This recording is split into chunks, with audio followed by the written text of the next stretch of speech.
Alright, ito na ang part 2 ng mga bagay na di mo dapat ginagawa bilang isang Forex trader. Let's go! Woo! Yeah! Don't look for the holy grail strategy. Walang perfect strategy. Ang market, paiba-iba yan. Nagbabago ang market condition yan.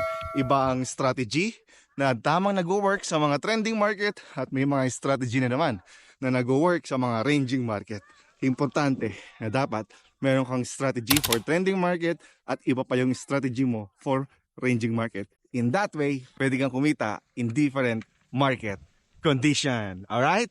So stop looking for the holy grail. Walang perfect na strategy. Tandaan mo yan. Ang pinaka-importante ay meron kang risk management, disiplina sa pag-trade, at strategy na nag-work depending sa market condition na meron tayo. Alright?